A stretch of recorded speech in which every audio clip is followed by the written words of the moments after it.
사랑합니다. 오늘부터는 이사야 40장부터 우리가 말씀을 받게 될 겁니다. 잘 아시는 분은 이미 이사야의 구조를 잘 알고 계실 겁니다. 이사야를 작은 성경이라고 말하기도 합니다. 왜냐하면 이사야 전체가 66장으로 되어 있기 때문에 그렇습니다. 성경 66권, 이사야 66장. 1장부터 39장까지, 그러니까 총 39장은 하나님의 심판, 저주를 선언합니다. 그리고 40장부터 66장까지 27장은 하나님의 회복을 선언해요. 그래서 구약 39권, 신약 27권, 총 66권 하듯이 그렇게 39장까지 또 27장 더해서 66장, 총 이사야는 꼭 작은 성경과 같다라고 이야기를 합니다. 그러니까 오늘부터는 하나님께서 심판을 명령하셨던 이스라엘, 유다를 어떻게 회복시켜 나가시는지에 관한 이야기를 새벽마다 들으시게 될 겁니다. 오늘은 본문 자체가 매우 깁니다. 1절부터 마지막 절까지여서 매우 긴데요. 내용을 제가 알려드리면, 하나님은 40장에 들어가면서부터 당신의 백성들을 어떻게 회복시키실 건지, 왜 회복시키셔야 하는지를 설명하십니다.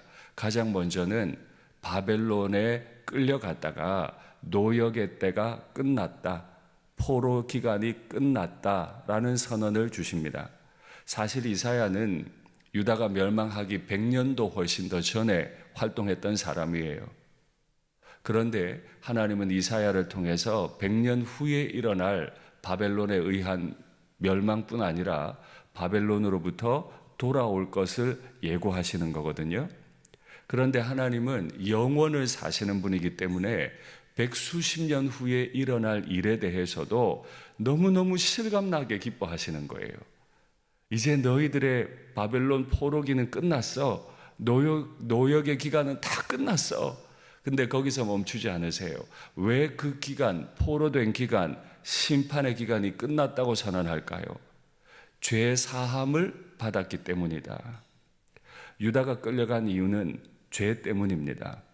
하나님을 두려워하지 않은 죄, 자신을 섬긴 죄, 자신이 기뻐하는 대로 행한 죄, 그것 때문에 끌려갔기 때문에 포로 기간이 끝났다는 건 죄 문제가 해결이 되었다는 뜻이에요. 이제 포로 기간이 끝났으면 고향으로 돌아와야 되겠죠? 그래서 40장에는 고향으로 돌아오는 이야기를 설명합니다.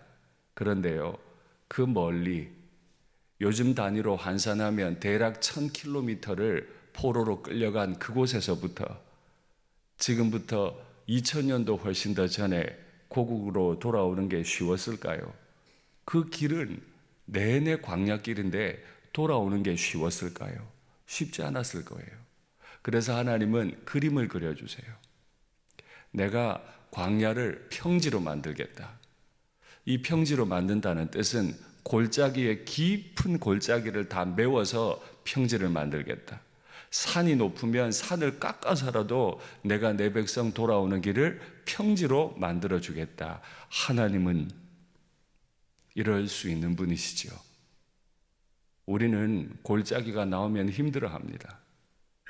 인생의 높은 봉우리를 만나면 그거 넘어가는 게 막 두려워요. 그래서 내 나름 계획을 하고 내 나름을 따르고 자신을 결국 하나님처럼 섬기게 되죠. 하나님이 기뻐하시지 않는 일도 서슴지 않아요.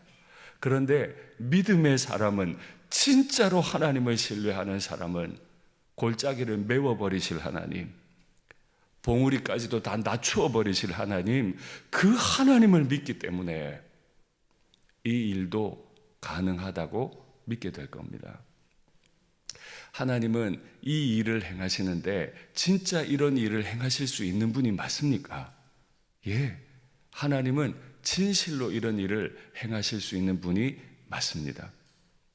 그럼에도 불구하고 이스라엘은 투덜투덜거립니다. 100년 후에 멸망한다 그랬죠? 지금은 북이스라엘이 멸망할 때입니다. 아수르가 공격해 들어왔거든요. 얼마나 무서웠을까요? 유다도 거의 다 빼앗겼어요. 유다도 북이스라엘이 무너질 때 다 무너질 뻔했어요. 예루살렘 하나 남았어요. 모든 도시 다 뺏겼어요. 그런데 유다 입장에서는 하나님은 이렇게까지 예고하시지만 유다 입장에서는 그게 그런 게 아니에요. 너무 삶이 고달파요. 그래서 늘 말합니다. 그러면 어찌하여 우리의 길은 하나님께 다 숨겨졌습니까? 어찌하여 우리의 정사는 하나님에게서 벗어난다? 왜 하나님은 우리 인생길의 고달픔을 돌보아 주시지 않고 우리의 억울한 송사를 들어주시지 않습니까? 하나님이 진짜로 살아계시고 여호와가 하나님이 맞으시다면 매일 성전 제사를 지내는 우리를 어떻게 이렇게 이방인에게 고달프게 만드십니까? 하나님의 시선과 하나님의 백성들의 시선이 이렇게 차이가 나네요. 하나님은 골짜기를 메우시겠다는데, 산을 허물어 버리시겠다는데, 백성들은 자기 시간에 그렇게 안 되니까, 지금 당장 그렇게 안 되니까 자기 죄를 못 깨닫는 거예요. 그래서 하나님은 이 예고를 하시고도 100년 후에 결국에 무너뜨리실 수밖에 없었어요. 100년 후에 일어날 일에 대해 예고했으면 내 길, 내 송사 왜 하나님 듣지 않으십니까? 이 말 멈추고 그러시군요 하나님. 이 하나님에 대해 우리가 잘못했습니다. 고백하면 될 거 아니에요. 진짜 하나님은 골짜기를 메울 수 있는 분이십니까? 진짜로 하나님은 우리 삶의 군데군데 있는 삶의 봉우리들을 다 낮추어 버리실 수 있는 분이십니까? 이게 가능한 게요. 사람도 그 일을 해요. 세계 8대 불가사의라고 스스로 말하는 일이 있는데요. 리비아라고 하는 북아프리카에 완전히 사막화되어 버린 그곳에 사람이 4,000km에 해당하는 대수로 공사를 했잖아요. 우리나라 기업도 그 일에 참여를 했죠. 사람도 수십 년이 걸리기는 하지만 공사를 해서 수로를 만들어 버릴 수 있어요. 그런데 천지를 지으신 분이 그 수로 하나쯤 못 만드시겠어요? 천지의 주인이신 분이 내 백성 돌아오는 길을 만들지 못하시겠어요? 하나님은 그래서 분명히 말씀하십니다. 이 일이 가능한 것은 여호와의 말씀이 그 위에 불미라. 하나님 눈에는 아수르든 바벨론이든, 특별히 바벨론은 풀이고 꽃이에요. 풀은 마르고 꽃은 시드나, 꽃이 시드는 것은 여호와의 기운이 그 위에 불미라. 아수르가 아무리 강하고 바벨론이 아무리 강해도, 그것들이 골짜기 같고 봉우리 같아도 여호와의 기운이 한번 불어버리면 모든 건 말라버릴 거예요. 일시에 망해서 내 백성들 돌아오게 하실 줄 믿습니다. 그리고 이어서 바로 8절에서 또다시 말합니다. 풀이 마르고 꽃은 시드나 여호와의 말씀은 영원할 거다. 하나님 반드시 그렇게 할 겁니다. 골짜기를 메워서라도, 봉우리를 넘어뜨려서라도 내 백성이 돌아오는 길을 반드시 열어주실 줄 믿습니다. 하나님은 정말 그러실 수 있는 분입니까? 오늘 본문 27절부터 여호와가 어떤 분이신지를 설명하죠. 여호와는 영원하신 분이세요. 땅 끝까지 지으시는 무소부재하신, 전지전능하신, 모든 일에 있어서 무한하신 분이세요. 그런 분은 독수리가 날개치며 하늘로 오름과 같은 그 새로운 힘을 그의 백성에게 주실 수 있는 줄 믿습니다. 오늘 이 새벽에 독수리가 중력을 이겨내고 그 높은 하늘로 날아오르는 듯한 힘을 우리에게 주시기를 간절히 바랍니다. 그러면 마지막입니다. 누가 이 하나님의 어마어마한 힘을 가지게 될까요? 누가 시간과 공간에서 무한하시고 골짜기를 메우시고 봉우리를 엎어버리셔서라도 당신의 백성을 구원하시는 이 하나님의 힘을 경험할 수 있을까요?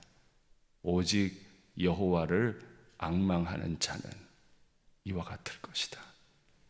오늘 이 새벽에 모든 고민들 잠깐 내려놓으시고, 하나님, 내 골짜기를 메워주실 줄 믿습니다.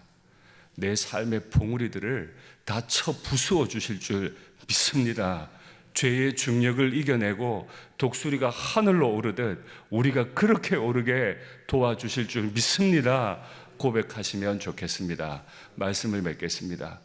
우리는 스스로 기적을 만드는 사람들이 아닙니다. 우리는 우리 인생에 있는 골짜기를 스스로 메우고 봉우리를 낮추는 사람들이 아닙니다. 그 일은 하나님이 하실 겁니다. 이 새벽에 우리가 할 일은 이 일을 우리를 위하여 친히 행해 주실 우리 하나님을 앙망하는 것, 그것 하나가 유일한 줄 믿습니다. 이 새벽에 그 하나님 만나시고 그 하나님을 앙망하시는 이 새벽 되시기를 간절히 바랍니다.